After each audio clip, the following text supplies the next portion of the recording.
Hello दोस्तों, स्वागत है आप लोगों का शिवांतु स्टडी पॉइंट में। मैं सोनू कुमार। दोस्तों, आज हम लोग बात करेंगे भारतीय संविधान की अनुसूचियाँ पर। दोस्तों, आप लोगों को पता होगा कि भारतीय संविधान में 8 अनुसूचियाँ थी मूल रूप से, और वर्तमान में 12 अनुसूचियाँ हो गई है। तो हम लोग एक एक करके इस अनुसूचियाँ को पढ़ेंगे। आइए देखते हैं। दोस्तों, अगर हम लोग बात करें प्रथम अनुसूची की, तो प्रथम अनुसूची में दिया गया है कि भारत जो है, भारत यह होगा, भारत राज्यों का संघ होगा, राज्य का संघ होगा। यह बात कही गई थी, इसमें संघ होगा, इसमें यह बात कही गई है। अगर बात करें यहाँ पर इसमें आगे, तो प्रथम अनुसूची में 28 राज्य, 28 राज्य और 8 केंद्र शासित प्रदेश का उल्लेख है। 8 केंद्र शासित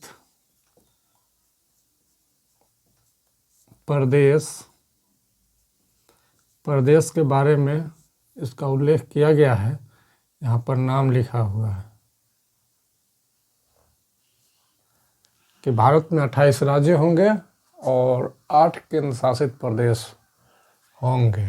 अगर हम लोग बात करें द्वितीय अनुसूची की, तो हम देखेंगे द्वितीय अनुसूची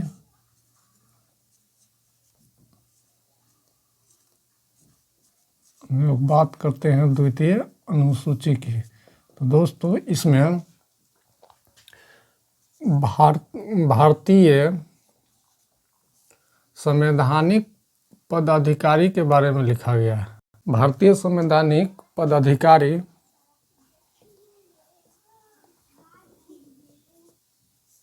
भारतीय संवैधानिक पदाधिकारी के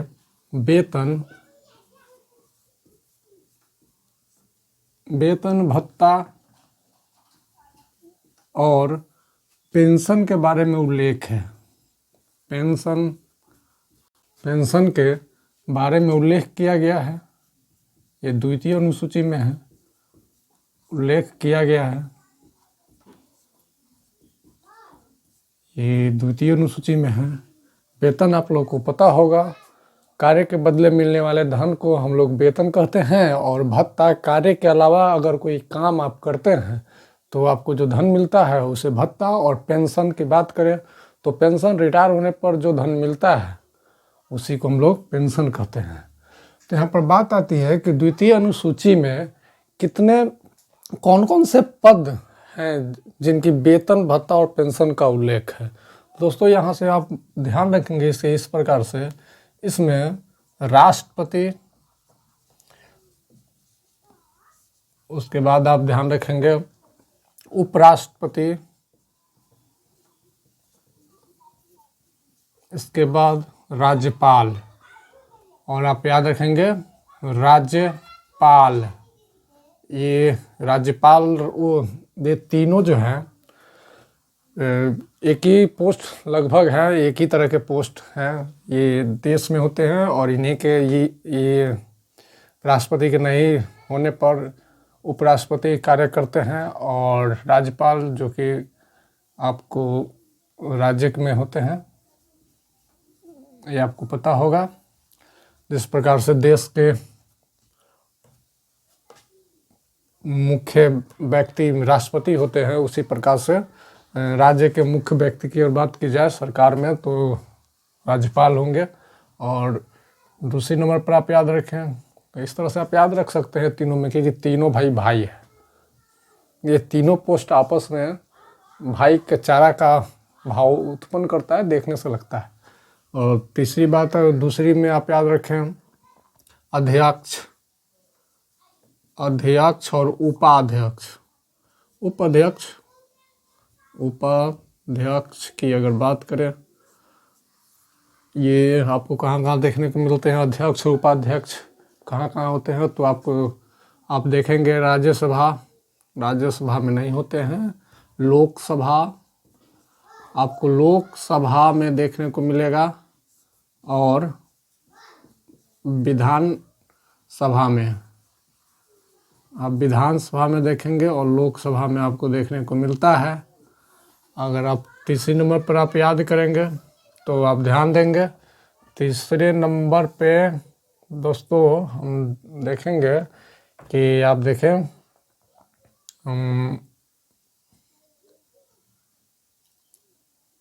सभापति के बारे में बात करेंगे। सभापति और उपसभापति, उप सभापति की हम लोग बात करें तो ये जो पद हैं ये दो जगह आपको देखने को मिलेगा। एक तो केंद्र सरकार में आपको राज्यसभा में देखने को मिलता है, राज्यसभा में, और दूसरी जो है ये आपको मिलेगा देखने को विधानसभा में, विधान परिषद में आपको देखने को मिलता है। परिषद में इनके पद के वेतन भत्ता और पेंशन का उल्लेख है। और चौथे नंबर पर आप देखेंगे सुप्रीम कोर्ट, ये होगा सुप्रीम कोर्ट सर्वोच्च न्यायालय और हाई कोर्ट उच्च न्यायालय, इनके न्यायाधीश के वेतन भत्ता और पेंशन का उल्लेख द्वितीय अनुसूची में किया गया है। तो आप ध्यान देंगे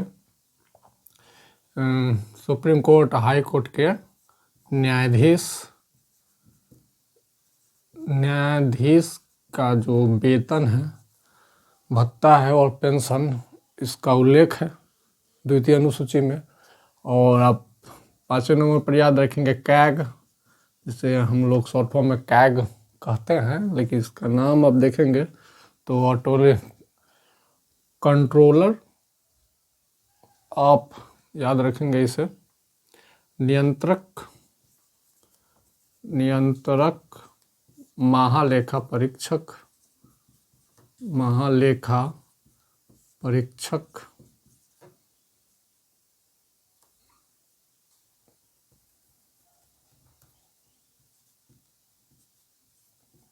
ये परीक्षक का जो पद है, इसका भी वेतन भत्ता और पेंशन जो है इसका उल्लेख किया गया है द्वितीय अनुसूची में। आप यहाँ एक बात को नोट करेंगे दोस्तों, इन सभी पदाधिकारी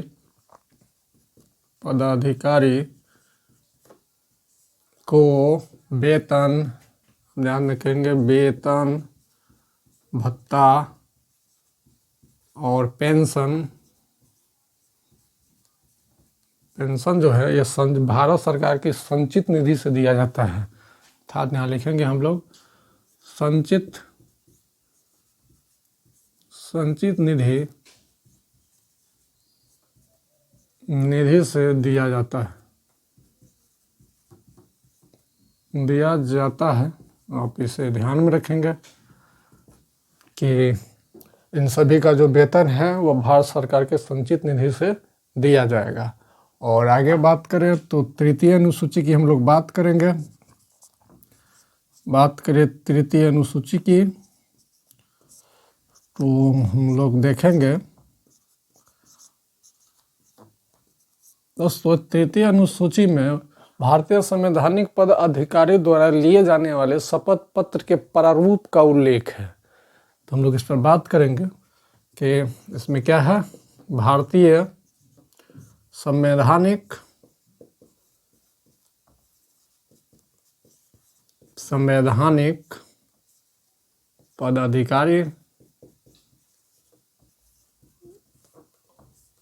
पदाधिकारी द्वारा लिया जाने वाला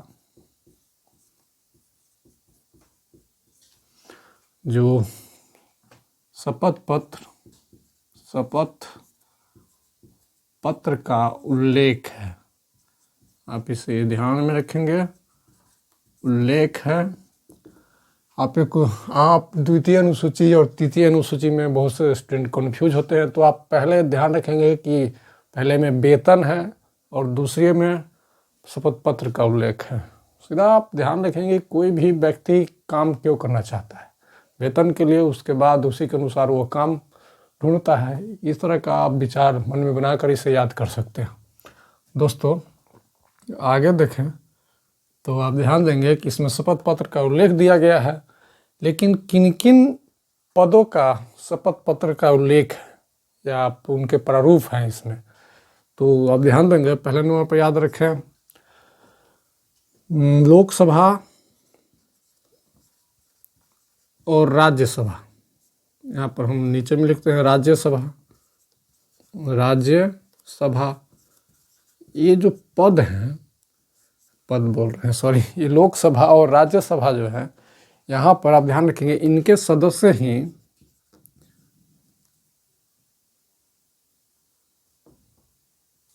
इनके जो सदस्य होते हैं, सदस्य ये इन्हीं सदस्यों में से मंत्री बनते हैं केंद्र में, और मंत्री के जितने भी मंत्री बनते हैं इन्हीं के शपथ पत्र का प्रारूप का उल्लेख 3वीं अनुसूची में किया गया है। शपथ पत्र के प्रारूप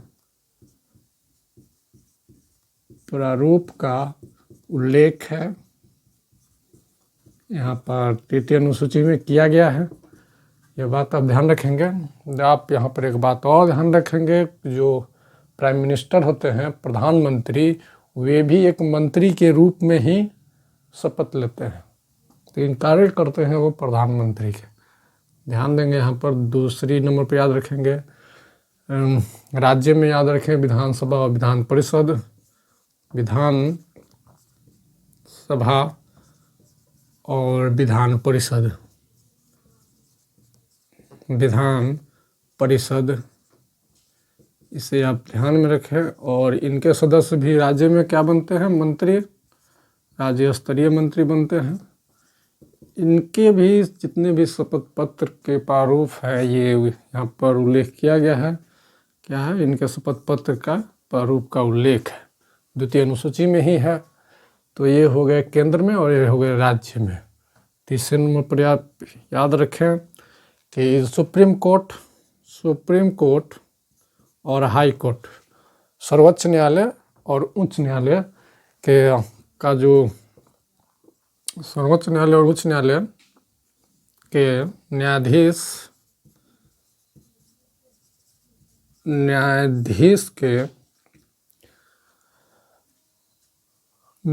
द्वारा आप लिखे यहाँ तो अच्छा होगा, द्वारा लिए जाने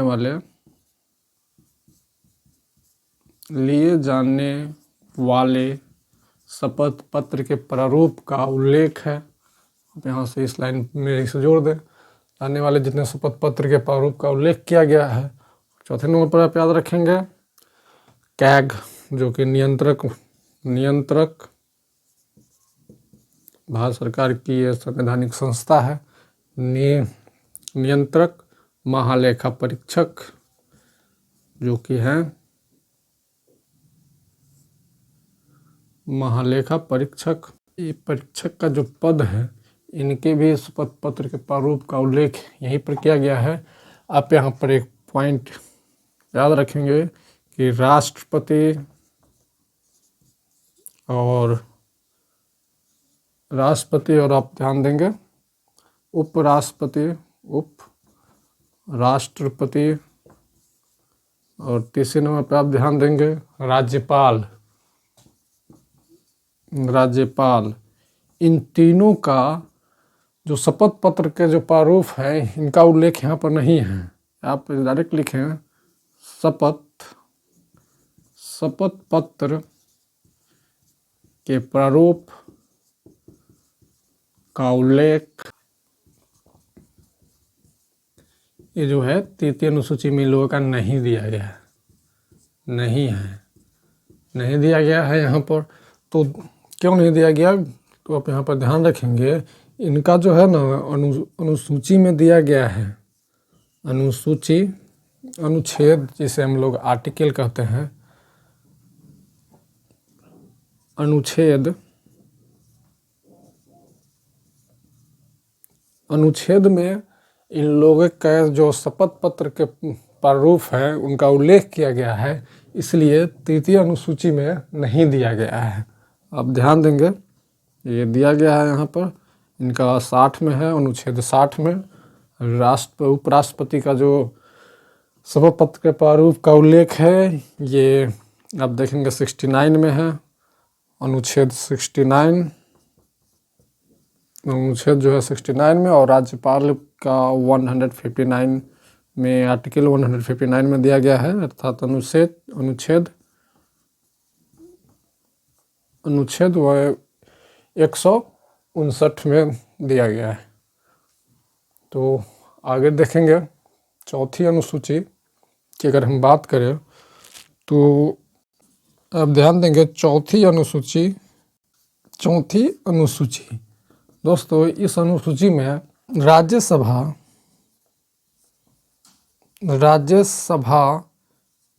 के सीटों का आवंटन, सभा के सीटों का आवंटन किया गया है कि भारत के किन किन राज्य या केंद्र शासित प्रदेशों में कितने राज्यसभा के सीट होंगे, उसका उल्लेख अनुसूची 4 में किया गया है, चौथी अनुसूची में किया गया है। अब इसे हम मिटाएंगे और आगे बढ़ेंगे। दोस्तों अगर हम बात करें पांचवी अनुसूची की तो देखेंगे पांचवी अनुसूची की अगर बात की जाए, अनुसूची की हम लोग बात करें तो पांचवी अनुसूची में अनुसूचित जाति जनजाति के क्षेत्रों के प्रशासन का उल्लेख किया गया है। तो हम देखेंगे पांचवी अनुसूची में भारतीय अनुसूचित जाति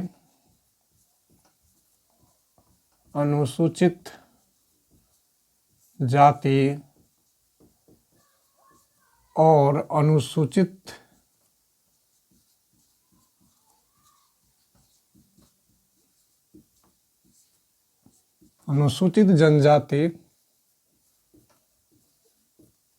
जनजाति के प्रशासन का उल्लेख है। दोस्तों अगर हम बात करें पांचवी अनुसूची की तो इसमें भारतीय अनुसूचित जाति और अनुसूचित जनजाति क्षेत्रों के प्रशासन के बारे में उल्लेख है, यानी क्षेत्र के प्रशासन का उल्लेख किया गया है। आप इसे ध्यान देंगे, उल्लेख है कि भारत में जो अनुसूचित जाति है, अनुसूचित जनजाति है, उनका प्रशासन कैसा होगा, उसी के बारे में पांचवी अनुसूची में लिखा गया है। अगर हम लोग बात करें छठी अनुसूची की तो ध्यान देंगे छठी अनुसूची की हम ध्यान देंगे यहाँ पर। छठी अनुसूची में देखिए असम,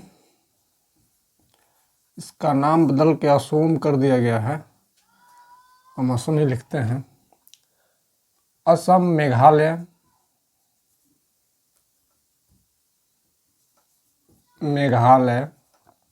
त्रिपुरा और मिजोरम, ये 4 राज्य, मिजोरम आप ध्यान रखेंगे, मिजोरम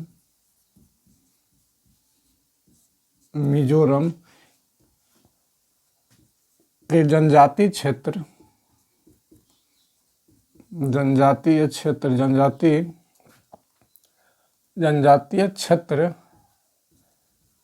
के प्रशासन का उल्लेख किया गया है, अर्थात अनुसूचित जनजाति क्षेत्र के प्रशासन का उल्लेख लिखेंगे तो ज़्यादा बेटर होगा। अनुसूचित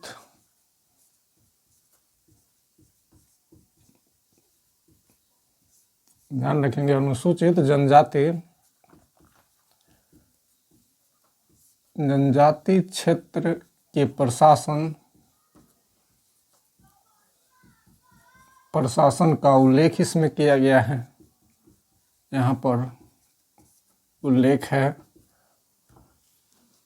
ये पूरे देश के लिए है और ये छठी अनुसूची जो है असम, मेघालय, त्रिपुरा और मिजोरम के लिए स्पेशल यह बनाया गया था।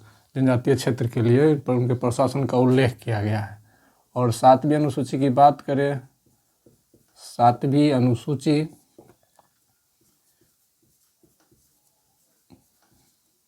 हम लोग अगर बात करें 7वीं अनुसूची की तो हम देखेंगे 7वीं अनुसूची में केंद्र और राज्य के बीच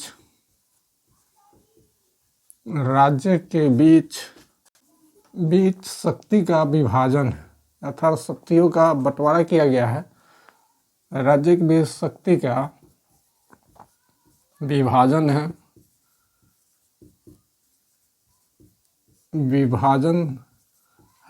इसके विभाजन का उल्लेख किया गया है कि केंद्र के पास कौन कौन सी शक्तियाँ होंगी और राज्य के पास कौन कौन सी शक्तियाँ होंगी, यह 7वीं अनुसूची में है। इस अनुसूची के अंतर्गत 3 सूची बनाई गई है। अब ध्यान देंगे थोड़ा, आप यहाँ देखेंगे प्रथम की बात की जाए तो संघ सूची, ये सूचियाँ हैं।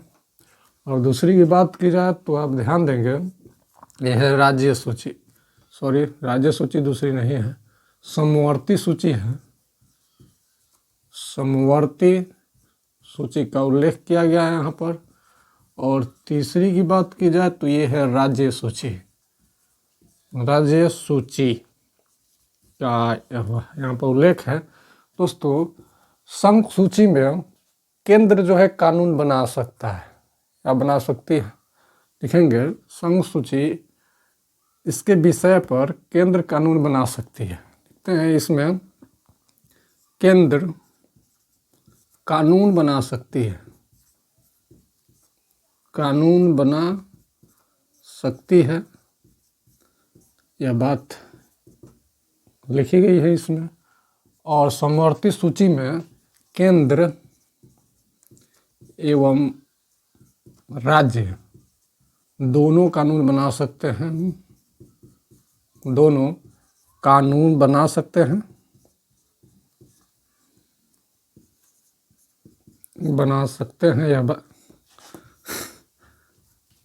कानून बना सकते हैं,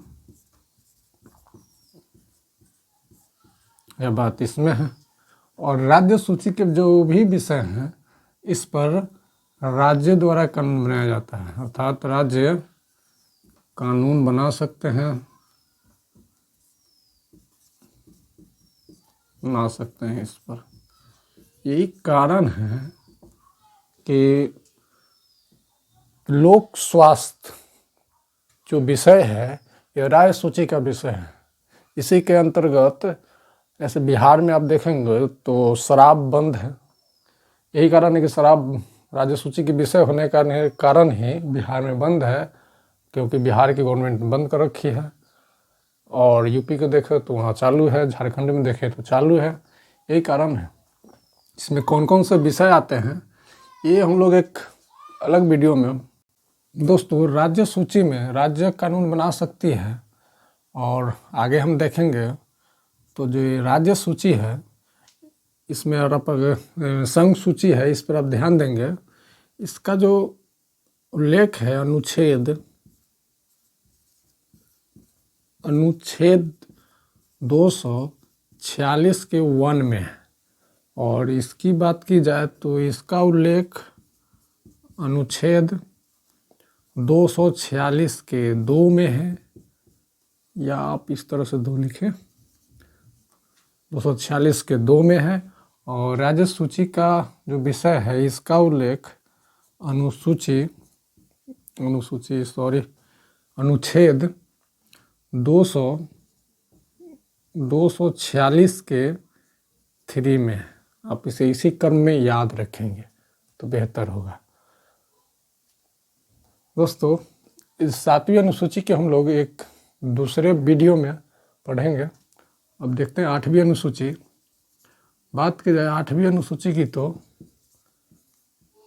8वीं अनुसूची की अगर हम बात करें तो दोस्तों हम लोग देखेंगे इसमें भारतीय 22 भाषा का उल्लेख किया गया है।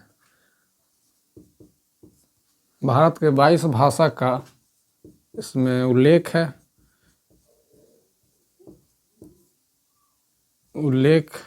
है या किया गया है। अगर बात की जाए तो 8वीं अनुसूची में मूल रूप से 14 भाषा थी, भारतीय भाषाएं ही थी,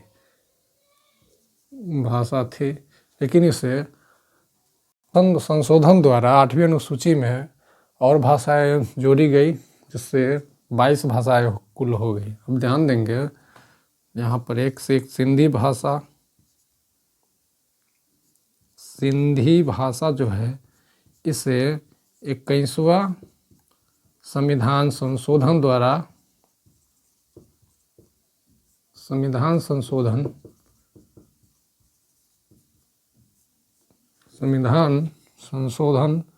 1967 ईस्वी में जोड़ा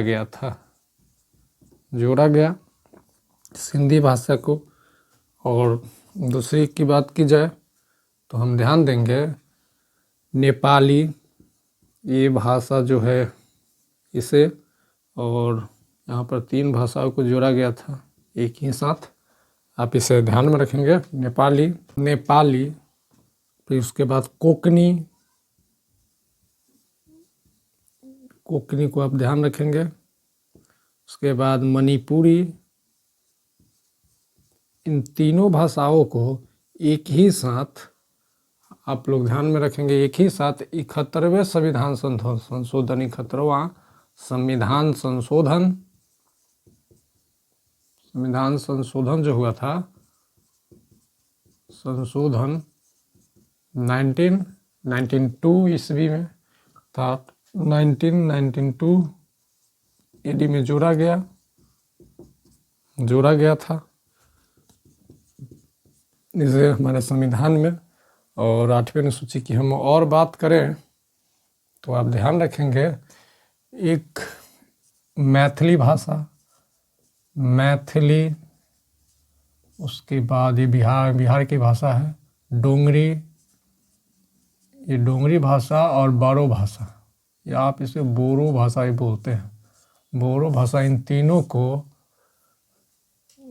2003 में अर्थात संविधान संशोधन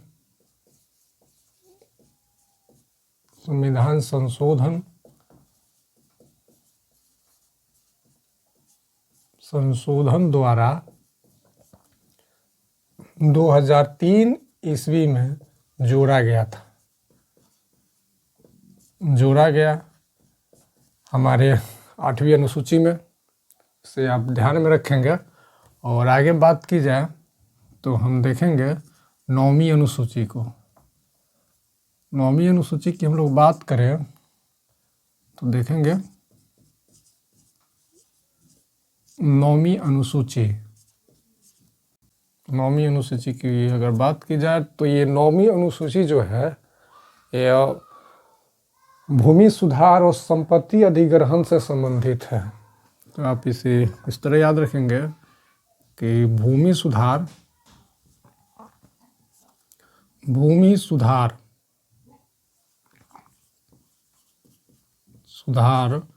और संपत्ति अधिग्रहण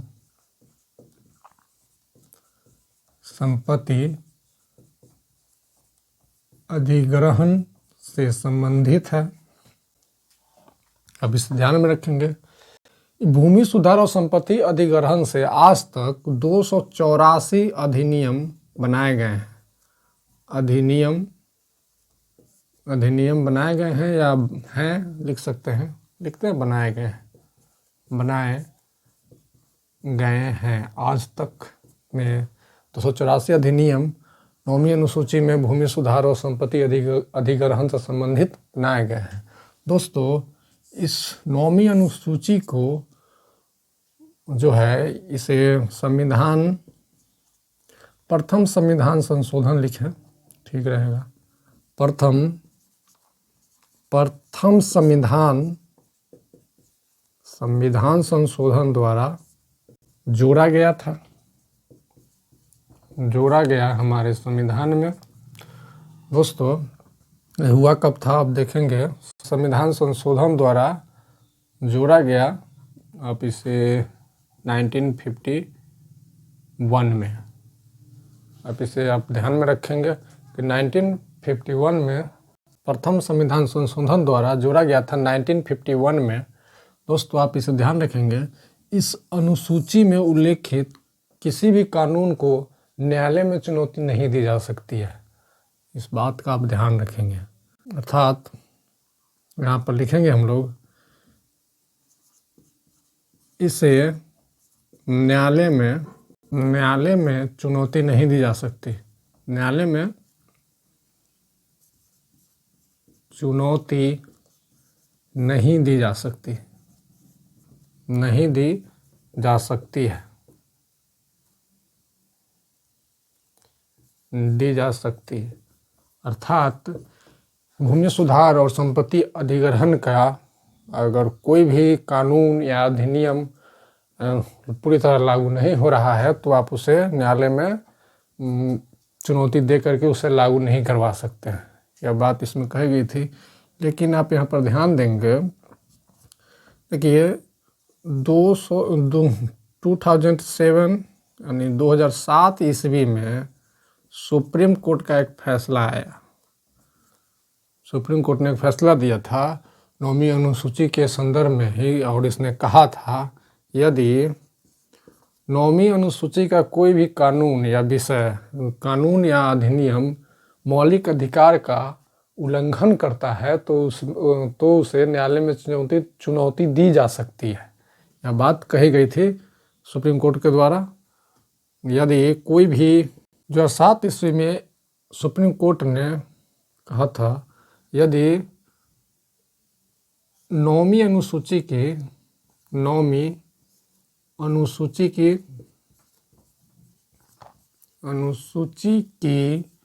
कोई भी कानून या अधिनियम मौलिक अधिकार का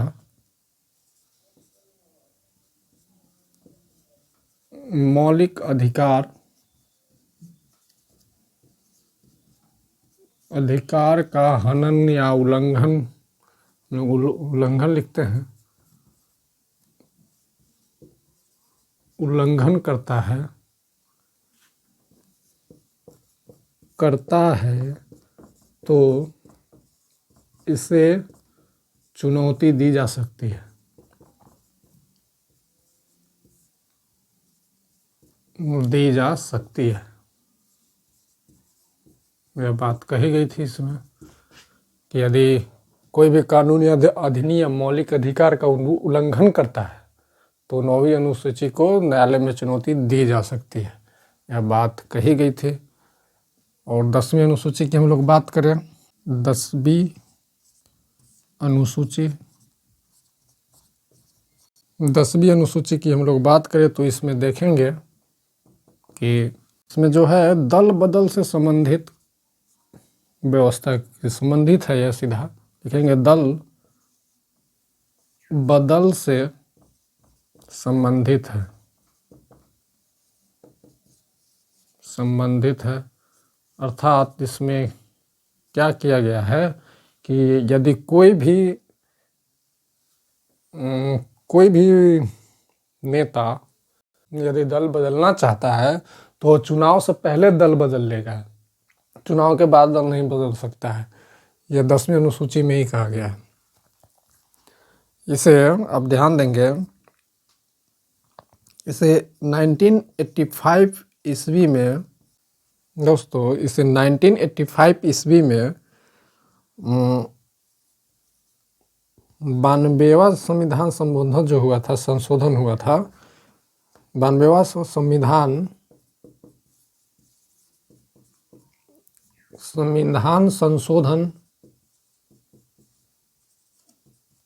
संशोधन द्वारा इसे जोड़ा गया हमारे संविधान में।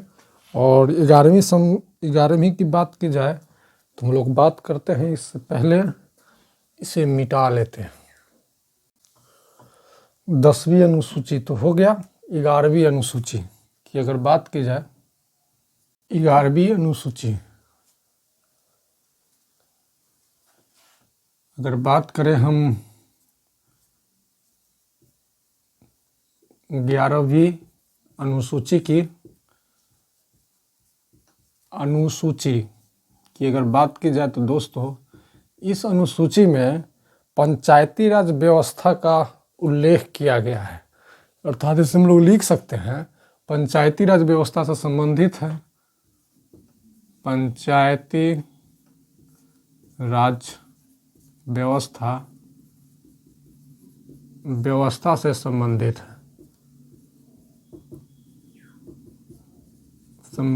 है यह 11वीं अनुसूची।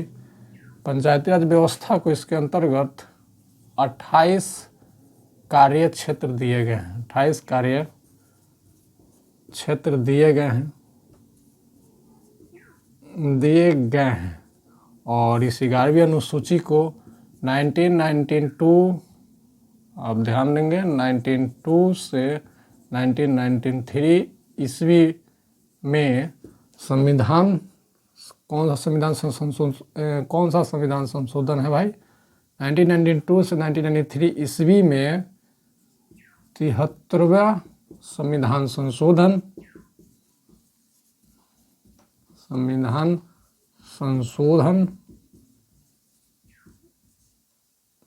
संशोधन द्वारा जोड़ा गया था ये हमारे संविधान में। दोस्तों आप ध्यान रखेंगे 1992 में इसे संसद में पेश किया गया था, अर्थात पंचायती राज व्यवस्था को संसद में पेश किया था और 1993 में इसे संसद ने पारित किया और लागू कर दिया और इसे लागू किया था। इसीलिए ये 92 और 93 में अधिकतर लोग कंफ्यूज रहते हैं, लेकिन आप इससे समझे, लागू अगर पूछे या पारित पूछे तो 93 होगा और पेश कब किया गया तो 92 में किया गया था। अब आप ध्यान देंगे 12वीं अनुसूची के बारे में, तो ध्यान देंगे यहाँ पर 12वीं अनुसूची की अगर हम बात करें तो दोस्तों, यह जो है नगर प्रशासन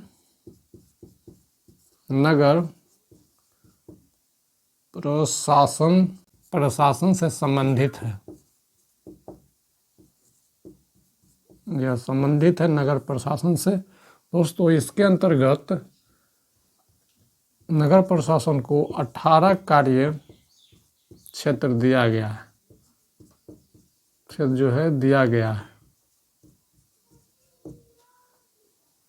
28 कार्य क्षेत्र दिए गए हैं। तो क्या लिखे हैं हम, दिया गया है। अब इसे ध्यान में रखेंगे। तो आज का वीडियो हमारा यहीं पर समाप्त होता है। दोस्तों अनुसूची 7, 8 और 9 इस पर हम लोग डिटेल से बात करेंगे अगले आने वाले वीडियो में। पहले 7 पर, उसके बाद 6, उसके बाद 8 और उसके बाद 9। अनुसूची 7, 8, 9 पर ये 3 वीडियो आएगा इसके बाद में।